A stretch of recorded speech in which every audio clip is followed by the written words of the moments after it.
닮음입니다. 자, 도형의 닮음. 닮음의 뜻을 먼저 살펴보겠습니다. 자, 한 도형을 일정한 비율로 확대 또는 축소한 것이, 그러니까 이 작은 것을 확대 또는 큰 것을 축소 이렇게 하였을 때 결국 두 도형이 합동일 경우 이 두 도형의 관계를 닮음인 관계라고 한다. 이렇게 보면 되겠습니다. 그러니까 확대 또는 축소해서 합동이 될 때 닮음 관계라고 하고, 그 상태에서 이렇게 대응하는 점들이 있고, 대응점에 해당하는 요 대응하는 각들이 있고, 대응점 두 개가 있다면 그 사이 거리, 대응하는 변이 있겠습니다. 됐죠? 대응점, 각, 변 이렇게 있다. 됐죠? 그리고 이제 닮음인 관계에 있는 두 도형을 닮은 도형이다 라고 하겠습니다. 그러니까 이 그림에서 이 두 개가 닮은 도형이고, 그때 이제 용어가 꼭지점은 대응점, 그다음에 각은 대응각, 변은 대응변이라고 하겠습니다. 이해됐죠? 그럼 이제 서로 닮음일 때, 요 기호, 이건 이제 similar라고 하는 유사한 그런 얘기인데, 이 s를 이렇게 일어나 있던 거를 s를 살짝 누르면 어떻게 돼? 이렇게 된다는 겁니다. 그죠? 자, 그때 이 삼각형을 쓸 때 대응점 AD, AD 맞죠? 그다음에 BE, BE 이렇게 쓸 수 있고, 그다음에 CF, CF라고 쓸 수 있습니다.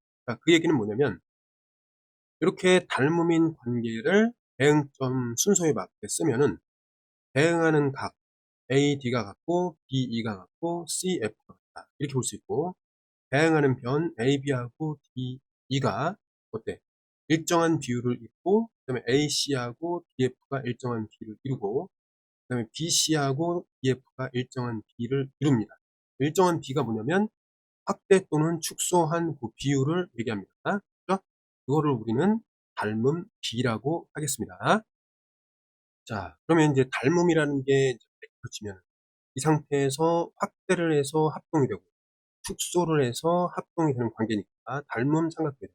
그럼 삼각형 ABC 이렇게 썼다면 닮음이다. 어떤 삼각형? 대응점에 맞게 DEF 이렇게 이제 찾아야 됩니다.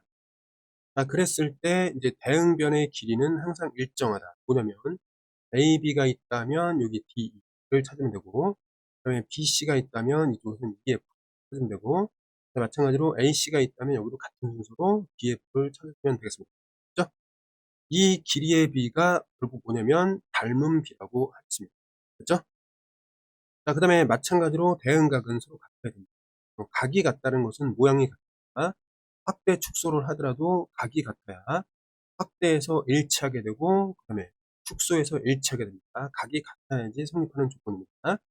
그럼 입체도형이 만약에 닮는다 그러면 대응하는 모서리 길이의 일정한 확대비 또는 일정한 축소비가 있는 것이고, 그 다음에 여기서도 마찬가지로 이 각각의 면 간의 닮음이 있다 이렇게 이제 보면 되겠습니다. 그죠? 봐봐. 모서리의 길이의 비는 일정하고 면들은 대응하는 면들은 서로 닮음이기 때문에 그 면에서의 대응각도 찾을 수 있고 대응변도 찾을 수가 있다. 이해됐죠? 그래서 닮음인 도형의 이제 전반적인 성질이 그 입체에도 적용이 된다. 근데 입체는 일단 면들의 이제 모임으로 되어 있는 이제 공간 도형이기 때문에 이제 면과 면 사이의 닮음을 이용해서 닮음비를 활용하겠습니다. 그죠? 그다음에 이제 닮음 도형에 있어서 만약에 닮음인데 그러면 자, 지금 얘네들의 닮음비는 변과 변 사이의 비니까 여기 m이라고 돼 있고 여기 n이라고 돼 있으니까, 자, 닮음비는 대응변의 길이의 비니까 m 대 n이라고 우리는 볼 수가 있겠습니다. 맞죠? 그때 둘레의 길이는 길이의 비니까 역시 m 대 n이 되는 거고, 요거 둘레, 요거의 둘레는 길이의 비니까 m 대 n. 근데 넓이의 비는 어떻게 되냐면, 자, 가로 곱하기 세로, 요게 이제 넓이의 기본 공식이기 때문에 물론 2분의 1을 곱하지만 어쨌든 가로에 있어서도 m과 n이 있고 세로에 있어서도 m과 n이 있기 때문에 넓이의 비는 m 곱하기 m 대 n 곱하기 n이 이렇게 되겠습니다. 그죠?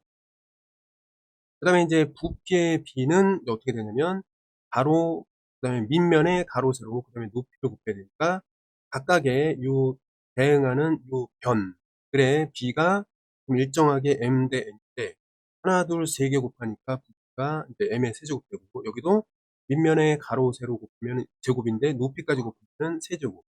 이렇게 부피의 B가 이제 세제곱 B로 바뀌겠습니다. 자, 그래서 정리를 하면 도형 간의 그 닮은 B가 주어져 있다면 넓이의 B는 제곱. 물론 겉넓이 역시 넓이니까 제곱비. 근데 부피로 이제 되면은 어떻게 돼? 세제곱비가 되겠다라고 알아두면 되겠습니다. 자, 그래서 닮음의 의미를 알았으니까 만약에 삼각형이 닮음이 되려거든. 어떠한 조건을 가질 때 닮음이 성립할까? 이걸 생각해 봐야 되는데 일단 세 변의 길이의 비가 각각 자, C 대 C 다시 그다음에 마찬가지로 여기 A 대 A 다시 그다음에 B 대 B 다시가 일정한 어떤 비율을 이룬다면 변과 변, 변과 변, 변과 변이 닮음비, 일정한 닮음비를 갖는다고 해서 SSS 닮음이라고 하겠습니다. 합동이랑 좀 비슷합니다.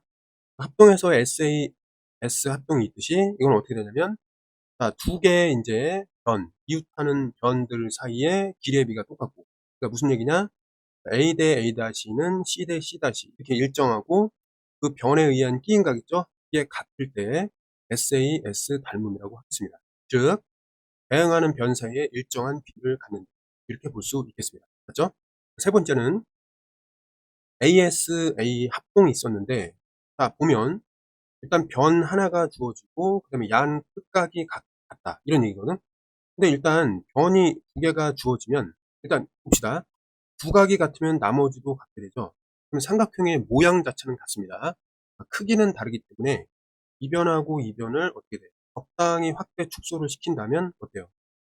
각이 똑같기 때문에 이거는 일치하는 관계죠. 확대 축소해서 일치하는 관계는 우리가 닮음이라고 했습니다. 그래서 삼각형의 두 각만 같고 나머지 대응변 사이에 그냥 확대 축소비는 그냥 존재하는 겁니다. 그래서 ASA 닮음이라고 해도 되지만 이럴 경우에는 그냥 AA 닮음으로 하겠습니다. 맞죠? 자, 이렇게 합동이랑 연결해 가지고 닮음 조건 3개를 파악하면 되겠습니다. 그죠? 그럼 여기 예를 한번 듣고 넘어가겠습니다. 자, 만약에 이게 두 개가 합동이냐 이걸 보이려면 6대 10, 1대 2죠. 그 다음에 요거 8대 16, 1대 2죠. 6대 12, 어때? 1대 2죠. 그럼 이거는 SSS 닮음이에요. 그럼 됐고, 여기, B인각이 서로 같은데, 자, 6대 9, 2대 3이고, 요거 2대 3이 되겠습니다. 맞죠? 그러면 SS, 중간에 A, SAS 닮음. 이렇게 됩니다. 요게 찾기가 좀 어려워요. 얘도 가끔 보면은 찾기 어려울 수 있으니까, 닮음 조건이 3개라는 걸 해서 어떤 그 조건에 의해서 닮음을 파악하는 연습이 돼야 하겠습니다. 자, AA 닮으면 좀 쉽죠. 그리고 공통으로 하고 60도라고 한다면 이 삼각형과 큰 삼각형이 도움이 된다. 이렇게 하면 되겠습니다.